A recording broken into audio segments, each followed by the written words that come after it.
End of Side 3. Side 4.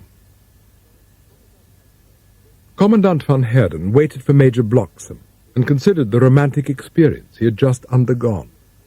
Undergone's the word for it, he muttered aloud, and was horrified to hear the bushes part behind him and a voice say, "Lovely bit of stuff, eh?" The Commandant knew that voice. He spun round and found Els grinning at him. "What the hell are you doing here?"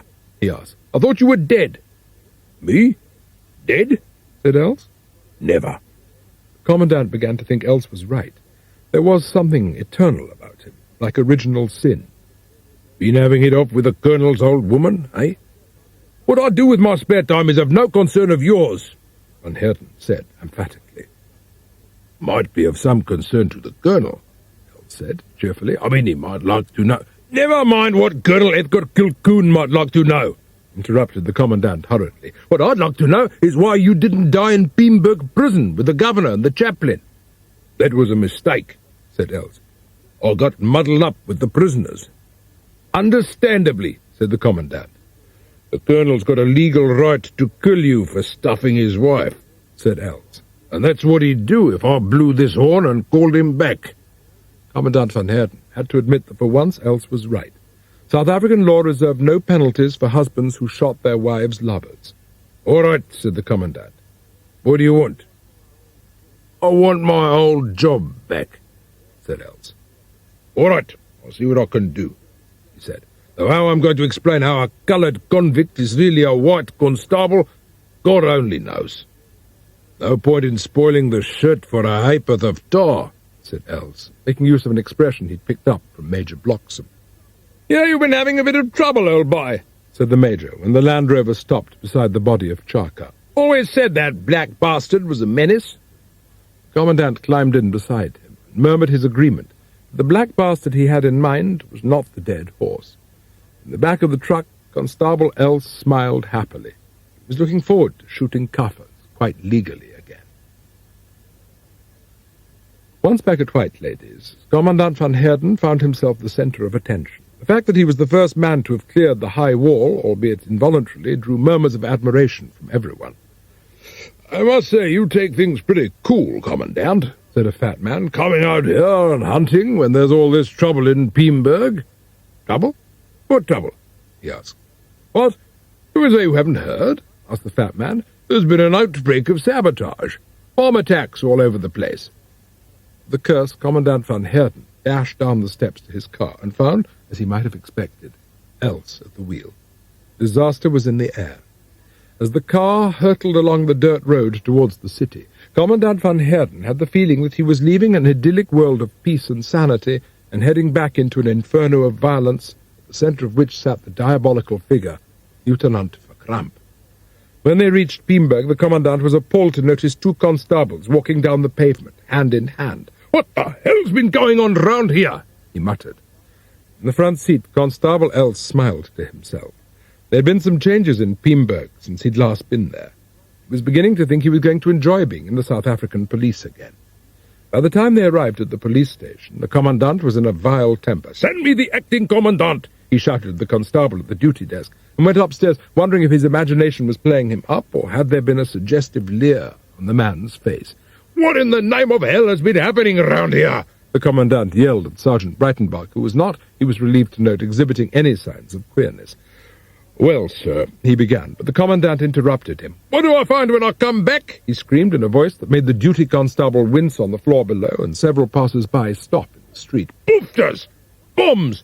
Exploding ostriches! Do they mean anything to you?" Sergeant Breitenbach nodded. "I thought they fucking might. I go away on holiday and the next thing I hear is that there's an outbreak of sabotage. Constables walking about hand in hand, and now this. My own office in a shambles." "That was the ostriches, sir," mumbled the sergeant. "Wait till I lay my hands on that swine for Verkramp. I'll crucify the bastard. Where is he?" "In Fort Rapier, sir. He's off his rocker." "Now then, begin at the beginning, Sergeant, and tell me what Verkramp did." Sergeant Breitenbach told him. The Commandant shook his head sadly. "It didn't work, then? This treatment?" he asked. I wouldn't say that, sir. It just didn't work the way it was meant to. I mean, you'd find it difficult to get any of the constables who's been treated into bed with a black woman. We tried it, and they get into a frightful state. Trouble is, they won't go near a white woman either. You should see the letters of complaint we've had from some of the men's wives. The Commandant said he'd prefer not to. What about the exploding ostriches? He asked. That have anything to do with Verkramp's religious mania? Not to my knowledge, said the sergeant. We've got the description of the men who were feeding the ostriches French letters. He stopped. Commandant van Herten was staring at him wildly. Feeding them French letters? He asked. What the hell were they doing that for? The explosive was packed in contraceptives, sir. Featherlights. Well, have you made any arrests at all? The sergeant nodded. Lieutenant Verkramp ordered the arrest of 36 suspects as soon as the first bombings occurred. Well, that's something anyway, said the Commandant, more cheerfully. Got any more confessions out of them? Well, the mayor says... he began. What's the mayor got to do with it? Asked the Commandant, with a sense of awful premonition. He's one of the suspects, sir, Sergeant Breitenbach admitted, awkwardly. Lieutenant Verkamp said... But Commandant van Herten was on his feet, and white with rage. Is there anything else I ought to know? He demanded. Sergeant Breitenbach shifted his feet nervously. There are 35 other suspects in the prison, sir. There's the Dean of Peenburg, Alderman Cecil, manager of Barclays Bank. Oh, my God, and I suppose they've all been interrogated, squawked the Commandant. Yes, sir, said Sergeant Breitenbach, who knew precisely what the Commandant meant by interrogated. They've been standing up for the last 8 days. The mayor's admitted he doesn't like the government, but he still maintains he didn't blow up the telephone exchange. I'm going up to Fort Rapier to see that bastard for Crump. In Fort Rapier Mental Hospital, Lieutenant Verkramp was still suffering from acute anxiety brought on by the wholly unexpected result of his experiment in aversion therapy and counter-terrorism. Dr. von Bleimenstein drew her own conclusions. A simple case of sexual guilt together with a castration complex, she told the nurse, when Verkramp refused his dinner on the grounds that it was stuffed chicken and French letters. Take it away, he screamed. I can't take any more. He was equally adamant about feather pillows. If, during the day, Dr. van Bleimenstein gained the impression that sex was at the root of Verkramp's breakdown, his behavior at night suggested another explanation. As she sat by his bedside and made note of his ramblings, the doctor noticed a new pattern emerging. Verkramp spent much of his nights screaming about bombs and secret agents, and was clearly obsessed with the number 12. Remembering how frequently she had counted 12 explosions as the saboteurs struck, she was hardly surprised that the head of security in Peenburg should be obsessed by the number. On the other hand, she gained the definite impression from Verkramp's sleep-talking that he had 12 secret agents working for him. She decided to ask him about this new symptom in the morning. "What does the number 12 mean to you?" she asked, when she came to see him next day. Verkramp went pale and began to shake. "Shan't tell you," said Verkramp. "Tell me," she said, as she tucked Verkramp into bed. "Is it true that a wife cannot be forced to give evidence against her husband?"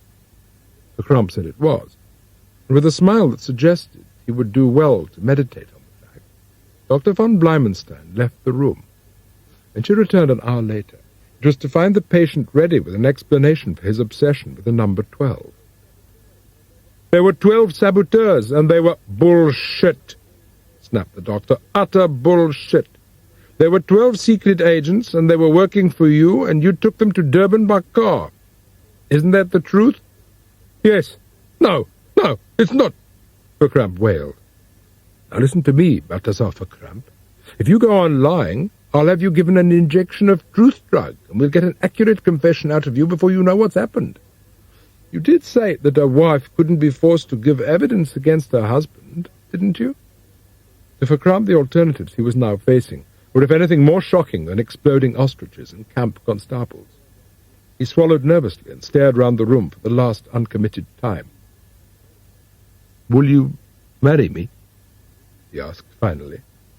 Dr. von Bleimenstein smiled sweetly. "Of course I will, darling. Of course I will."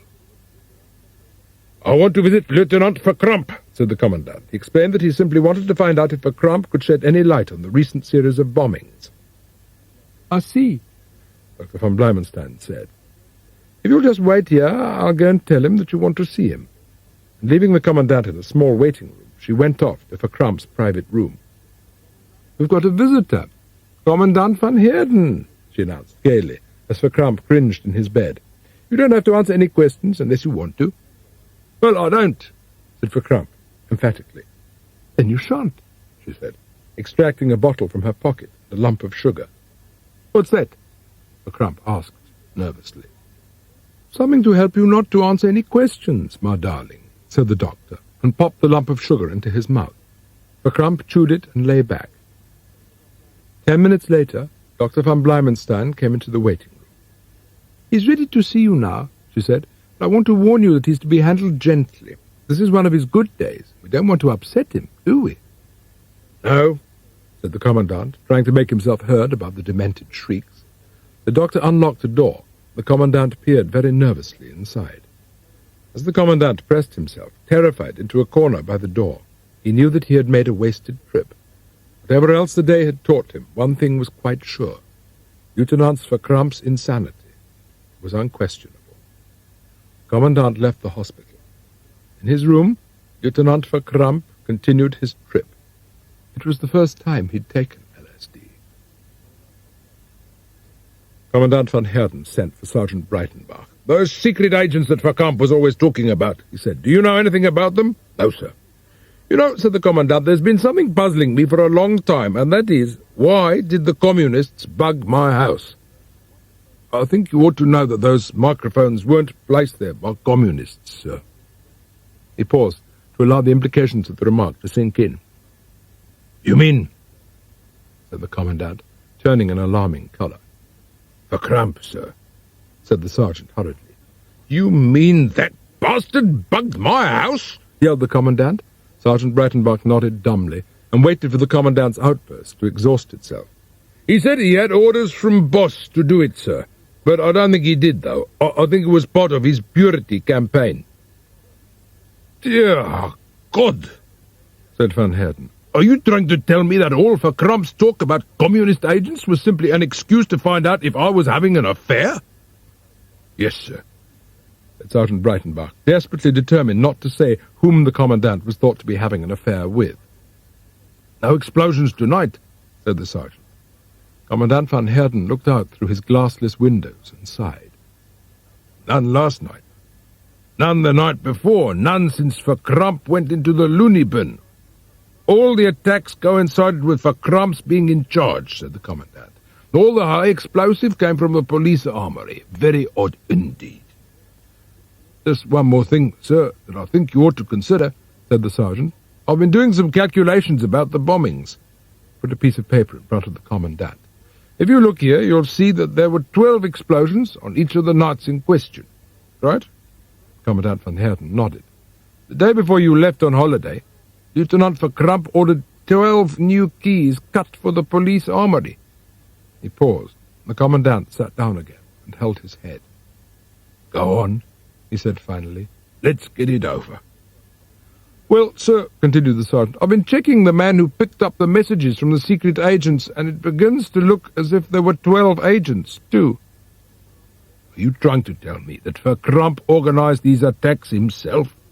the Commandant asked, and knew that it was an unnecessary question. It was obvious what Sergeant Breitenbach thought.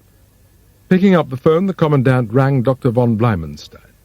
"I'd be glad if you dropped by the drill hall this afternoon. I want some advice about getting some queers back to normal." By the time they reached the drill hall, Commandant van Heerden was in a more cheerful frame of mind. The same could not be said for the 210 constables who were objecting to the idea of undergoing aversion therapy for the second time. "You've no idea what we might come out as this time, sweetie," one of them told Sergeant Breitenbach. "I mean, you simply don't know, do you?" "What about all the gear we've bought, too?" said another constable. "It cost a small fortune, bras and panties and all. They won't take you back, you know." Sergeant Breitenbach shuddered, and was just wondering how he was ever going to get them into the hall when the Commandant arrived and relieved him of the responsibility. He collected a loud hailer and addressed the queers. "Listen, you shower of filth!" he screamed, voicing his true opinions with an amplification that could be heard 2 miles away. "I've seen some arse bandits in my time, but nothing to equal you. By the time I've finished with you, I'll have you back to fucking normal."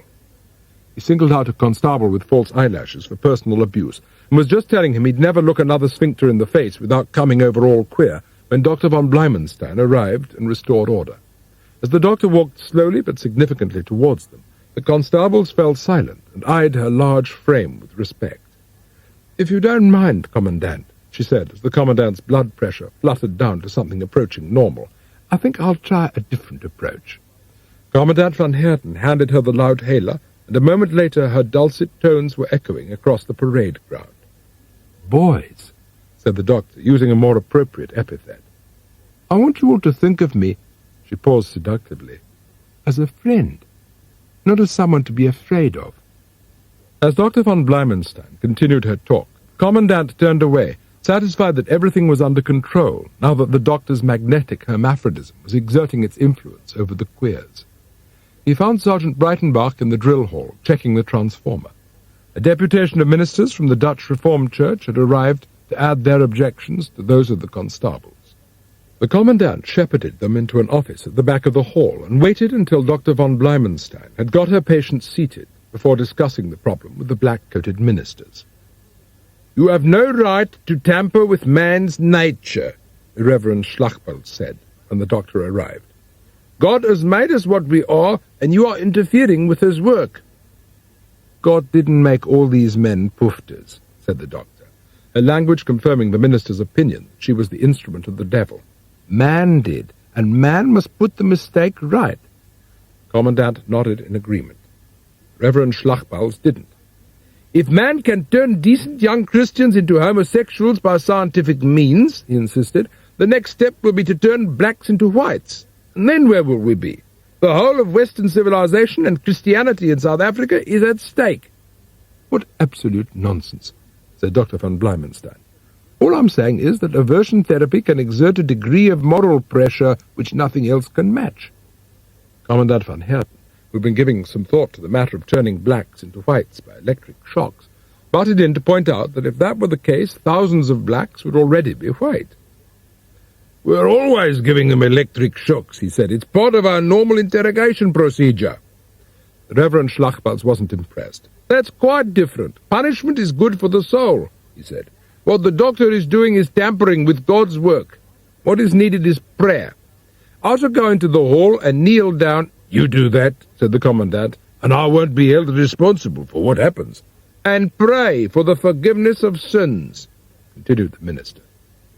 In the end, it was agreed that the two approaches should be tried at the same time.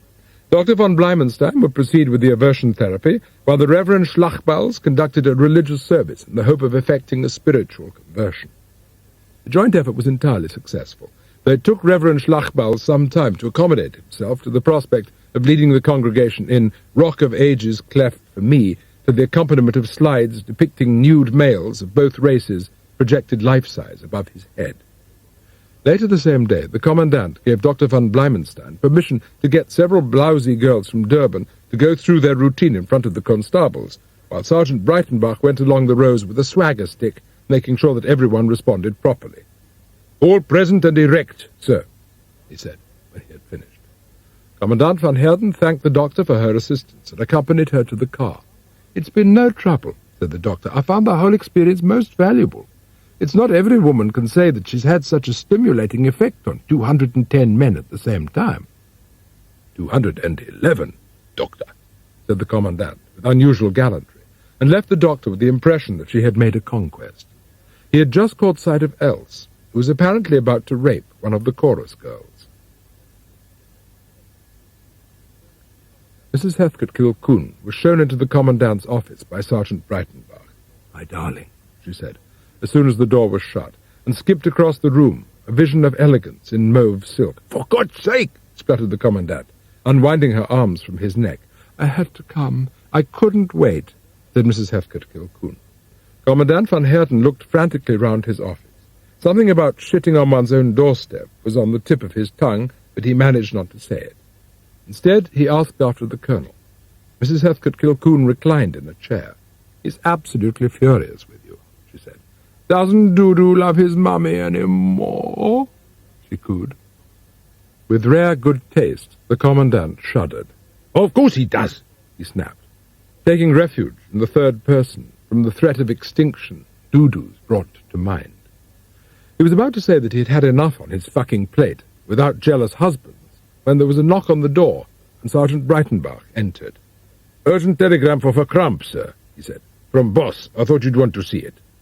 The Commandant snatched the message from him and stared at it. "Instant explication, sabotage, subversion, Teamberg. Stop. Urgent arrest, interrogation, communists and liberals. Stop. Detail action taken. Stop. Sabotage, subversion team from Bureau of State Security following." "Oh, my God," moaned the Commandant, whom the news that a team of investigators from Boss was on its way came as the final death knell. "Now what do we do?" In her chair, Mrs. Heathcote Kilcoon sat listening, with a sense of being at the heart of the action, where decisions of far-reaching moment were made, and real men made up real minds to do real things. "If only I could help you," she said, melodramatically, as the door closed behind Sergeant Breitenbach, who had just admitted he couldn't. "I could be your glamorous spy," she said. "We're not short of glamorous spies," said the Commandant shortly. "What we need are suspects." "What sort of suspects?" 11 bloody lunatics who know how to use high explosives and hate Afrikaners enough to want to put the clock back 1,000 years, said the Commandant morosely, and was surprised to see Mrs. Heathcote Kilcoon tilt back her lovely head and laugh. "Oh, how frightfully funny!" Mrs. Heathcote Kilcoon shrieked. "How absolutely priceless! Do you realize what you've just said?" "No," said the Commandant, as the tinted curls tossed delightfully. "Don't you see? The Donford Yates Club. 11 lunatics. Boy, Berry, Jonah. Oh, it's too gorgeous." Commandant Van Heerden sat down at his desk, the light of understanding glazing his bloodshot eyes. "2 birds with 1 stone," he muttered, and pressed the bell for Sergeant Breitenbach. In the drill hall, so recently the scene of sexual conversion, Commandant Van Heerden briefed his men. "The saboteurs are based on a house called White Ladies, near Wyzen," he told the assembled officers. "They are led by an ex-colonel in the British Secret Service. His second in command is a Major Bloxham, and the sabotage group has used as its cover a club organized ostensibly for literary purposes. They are in possession of a considerable quantity of arms and ammunition, and I anticipate fierce resistance when we surround the house." "How do we know they are the men we are after?" Sergeant Scapers of the security branch asked. "For the past year, Constable Else has been working in the Wyzen area at considerable risk to himself and disguised as a convict." Standing to one side of the Commandant, Constable Else blushed modestly. "Thanks to his efforts, we were able to infiltrate the communist organization. Furthermore," Van Heerden added, "over the past 2 weeks I have investigated the matter personally and on the spot. I have confirmed Constable Else's findings and can vouch for the fact that these people are all avowed enemies of the Republic, maintain unquestioning loyalty to Britain, and are utterly ruthless. An attempt was made to kill me while out riding." "Is there any hard evidence?" said Sergeant Breitenbach doubtfully. "Yes," said the Commandant emphatically, and rummaging in his pocket produced a small object. "Have any of you seen one of these?" he asked. It was clear that everyone in the room had seen a police detonator. "Good," continued the Commandant. "Well, this was found in the stables at White Ladies." The Commandant made a mental note to send Else ahead with a police van filled to the roof with gelignite, fuses, detonators, and contraceptives, to ensure that enough hard evidence to satisfy Sergeant Scapers was there when the rest of the force arrived. Colonel Heathcote Kilcoon peered into the mirror and was mollified. A frock of pale pink georgette, with long bell-shaped sleeves and a black velvet girdle knotted at one side, fitted him seemingly like a glove. "Bury to the life," he murmured, and consulted Dawnford Yates's Jonah and Co., Chapter 11, to see if there was anything he had left out. Then, picking up his bead bag, he went downstairs, where the others had gathered, waiting for revels to begin. Colonel Heathcote Kilcoon's entrance as Berry, as an English rose, was greeted with rapturous applause from the Dawnford Yates Club. In the darkness outside the window, Constable Else watched the proceedings with interest, before planting the evidence of the Colonel's attempt to overthrow the government of South Africa into the harness room. Else crept out of the harness room, and presently was carrying buckets of kerosene from the fuel store across the yard, and pouring them into the Colonel's wine cellar, where they splashed, unnoticed, over the Australian Burgundy. To add to the inflammatory mixture, Else then fetched several bundles of gelignite and tossed them into the cellar. Finally, to prevent anyone leaving the house without giving some indication where they had gone, he poured a solution of aniseed on the doormats. Else took cover in a sunken garden and unfastened his holster. Outlined against the light in a window, he could see the Colonel's shoulder, and fired, and was delighted by the consternation his deliberate near miss caused in the house. "God almighty!" yelled an English rose, as another bullet, this time from a different part of the garden, ruffled the night air and shattered a vase on the mantelpiece. "It's a bloody uprising! The natives have risen!" The members of the Dawnford Yates Club, sobered by the prospect of an imminent bloodbath, stumbled into the study where Major Bloxham was handing out rifles and ammunition with a military authority he had never before exercised. "Boy, take the front room. Toby, the kitchen," he ordered. "The rest of you spread out and keep firing." In the azalea bushes, Constable Else lay and listened to the hail of gunfire issuing from the house. It was going to be a good night. In the armoured car, Commandant van Heerden was less sanguine. The knowledge that he was moving into an area where Constable Else was involved in a private war brought back memories of previous holocausts initiated by Else. "Why not send in the armoured cars?" Sergeant Breitenbach asked. "Certainly not," said the Commandant, appalled at the idea that he should be driven into close proximity to Constable Else and 300 pounds of gelignite, not to mention the obviously irate Colonel and whatever weapons he had in his arsenal. "We'll wear them down first, and then move in." To Constable Else, the arrival of the police convoy was a mixed blessing. The fact that he was in some sort of no-man's land between two opposing forces, each defending Western civilization, was something of a hazard. As the Colonel's erratic fire swept through the leaves above him, and was answered by the burst of machine-gun fire in his rear, Else began to think the time had come to make his presence felt. He fetched a hose and took it into the harness room, and presently was playing a sprinkler over the gelignite. This ought to flush the buggers out, he thought, striking a match and dropping it into the kerosene-soaked wine cellar before dashing for cover. A moment later, a sheet of flame lit the night sky, and an explosion erupted in the basement of White Ladies. Colonel Heathcote Kilcoon alone did not stop to watch his house burn. He was too busy stumbling across open ground in search of cover. From the turret of his armoured car, Commandant van Heerden surveyed what remained of White Ladies with a mixture of satisfaction and regret. "No doubt about their being the saboteurs now, Sergeant?"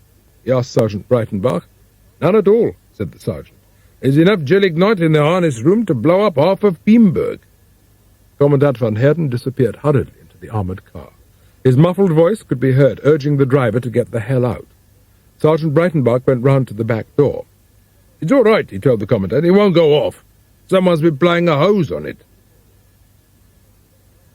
Long before the ashes were cool, Constable Else was busy in the ruins, counting the bodies and making quite sure that no one had been overlooked. By the time he had finished, he had managed to recover the melted remains of Mrs. Heathcote Kilcoon's jewels, and was beginning to think that something else was missing. Stumbling around in the ashes, he counted the bodies again. "There's only 11 here," he told Sergeant Breitenbach, who was watching him with some revulsion. "There's still one missing." "How many servants?" asked the sergeant. "I'm not counting Kaffers," said Else. "I'm talking about people." "Which one is it?" "Looks like the Colonel," said Else, bitterly. As Sergeant Breitenbach gave orders for the Doberman pinchers to be released, Constable Else went off to the kennels, and presently the gravel forecourt was filled with snarling police dogs and slobbering foxhounds, each pack busily disputing the right of the other to be there. As the first hounds breasted the horizon a mile away, the Colonel broke cover and headed for the river. "Got to lose the scent," he thought, and allowed the current to carry him downstream. But Else was already down by the river with the foxhounds and sniffing the air. "He's gone that-a-way," he said, finally pointing downstream, and blowing his horn, set off along the river bank. As the sound of the horn reached him, Colonel Heathcote Kilcoon scrambled out of the river and disappeared into the trees. Behind him the yelps of the hounds grew more insistent. The colonel searched for somewhere to hide. He found it in a cave, dank and deep, and with a narrow entrance. The colonel hauled a bush out of the ground and crawled into the hole, dragging the thorn bush behind him. A moment later, Else's "Gone to earth" echoed from the cliff face. Else grabbed a large snake that was sunning itself on a ledge, and holding it by the tail, made his way back to the earth. The dogs backed away, and Else dropped the snake into the thorn bush. A moment later, a convulsive shudder shook the thorn bush, to be followed by a scream, as the colonel erupted from his burrow and hurled across the scree and into the trees. Screams and snarls from the bushes marked the end of the hunt, and Else pushed his way among the dogs. He took out his knife. "My precious treasure!" Mrs. Heathcote-Kilcoon shrieked, and threw herself down to scrabble in the ashes of white ladies. The commandant knelt beside her and shook his head sadly. "They've gone for good, my darling," he whispered, and was astonished at the fresh paroxysm of grief that racked her body. "You're lying!" she cried. "They can't have! They're all I've got!" He was still maintaining his vigil when Else rode up on his nag, waving something. "Look at that! Isn't it a fine one?" he shouted. Commandant Van Heerden shut his eyes in horror. "You swine!" he screamed. "You filthy swine! I thought you'd like the brush," Else said in a puzzled tone of voice. As the commandant turned to make his apologies for Constable Else's appalling lapse of taste, the colonel's widow struggled to her feet. "It's mine, you thief!" she screamed, and lunged at Else furiously. "Give it to her!" he shouted at Else. "It's hers by right!" But before Else could proffer his ghastly souvenir, Mrs. Heathcote-Kilcoon, evidently intent on more practical reparation for the loss of her conjugal rights, had hurled herself on the constable and was tearing at his trousers. "Help!" screamed Else, evidently imbued with suspicion as to her intentions. "It's mine!" shrieked Mrs. Heathcote-Kilcoon, clawing at Else's pants. With a shriek of triumph, the colonel's widow got to her feet. The commandant opened his eyes and stared at the strange object in her hand. It was not, he was thankful to note, what he had expected. Mrs. Heathcote-Kilcoon's hand held a dark lump of metal in whose misshapen surface there gleamed large, brilliant stones. "My darlings!" she shrieked, her voice radiant with frenetic gaiety. "My precious darlings!" The team of boss men were sent up to Wazen to investigate. When they returned to Pretoria, they could find nothing to criticize in the commandant's handling of the affair. The fact that the victims of police action were found on examination to be wearing women's clothes in the case of the men and a jockstrap in the case of La Marquise added weight to the commandant's claim that the safety of the Republic had been threatened. That afternoon, Commandant Van Heerden visited Dr. von Bleimenstein at Fort Rapier. "Verkramp's quite well?" he asked. "A touch of last-minute nerves," she said, "but I think it'll go off without a hitch." She hesitated before continuing. "I know it's a lot to ask, but I wonder if you would be best man."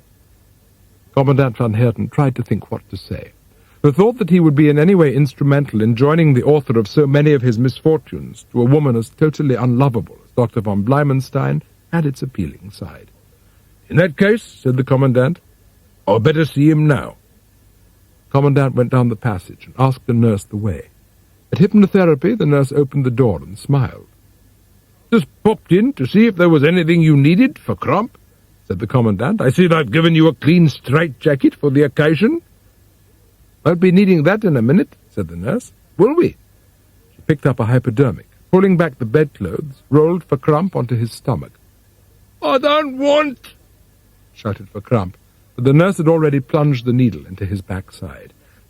"There we are," said the nurse, propping him up again and unfastening his straitjacket. "No need for this horrid old thing now, is there?" "Listen," said the commandant. "Is it true that you don't want to marry this woman?" "I do," said Verkramp. "But I thought you didn't," the commandant said. "I do," said Verkramp. "Does he often go into this I do routine?" the commandant asked the nurse. "It's a new treatment that Dr. von Bleimenstein has developed," the nurse told him. "Chemically induced repetitive syndrome," the nurse explained. "I do," said Verkramp. "Good God," said the commandant. If Dr. von Bleimenstein could get Verkramp unwillingly to the altar by chemically induced hypnosis and get him saying, "I do," all the way there, she could do anything. Commandant van Heerden visualized the outcome. Dr. von Bleimenstein was not the sort of woman to hesitate when it came to advancing her husband's career by dubious methods. The Commandant had no intention of being best man at a wedding that marked the end of his own career, and was just wondering if there was anything he could do, even at this late hour, when he became aware of a disturbance outside hypnotherapy. Dr. von Bleimenstein was being escorted, weeping, from the makeshift chapel. Commandant van Heerden hurried across. "Something go wrong?" he asked, eagerly. "He said, 'I do,'" the nurse explained. "When the chaplain asked if anyone present knew of any reason why these two should not be joined in holy wedlock." A broad smile broke across the Commandant's face. With Constable Else, the Commandant's problem was rather different. The telephone call from the taxidermist at the Pimberg Museum verged on the hysterical. "He wanted me to stuff it," the taxidermist told the Commandant. "It's a phallus." "No need to worry," he said soothingly. "I'll take the matter in hand at once." The taxidermist looked at the phone with disgust. "You do that small thing," he said, and put the receiver down, thankfully. Commandant van Heerden sent for Else. "I thought we'd seen the last of that beastly thing," he said. "If I catch you flashing that thing again, I'll book you." "What with?" Else asked. "Indecent exposure," snarled the Commandant. As the weeks passed and Pimberg resumed its slow routine, the Commandant added the foxhounds of the Colonel's pack to the police kennels, and he put Constable Else in charge of them. The Commandant acquired a horse, and twice a week he could be seen riding to hounds behind a convict running for his life with a bag of aniseed tied round his middle. All in all, he was well content. Whatever had happened, the values of Western civilization were still safe in Pimberg. As Commandant, he maintained those traditions, which went with the heart of an English gentleman.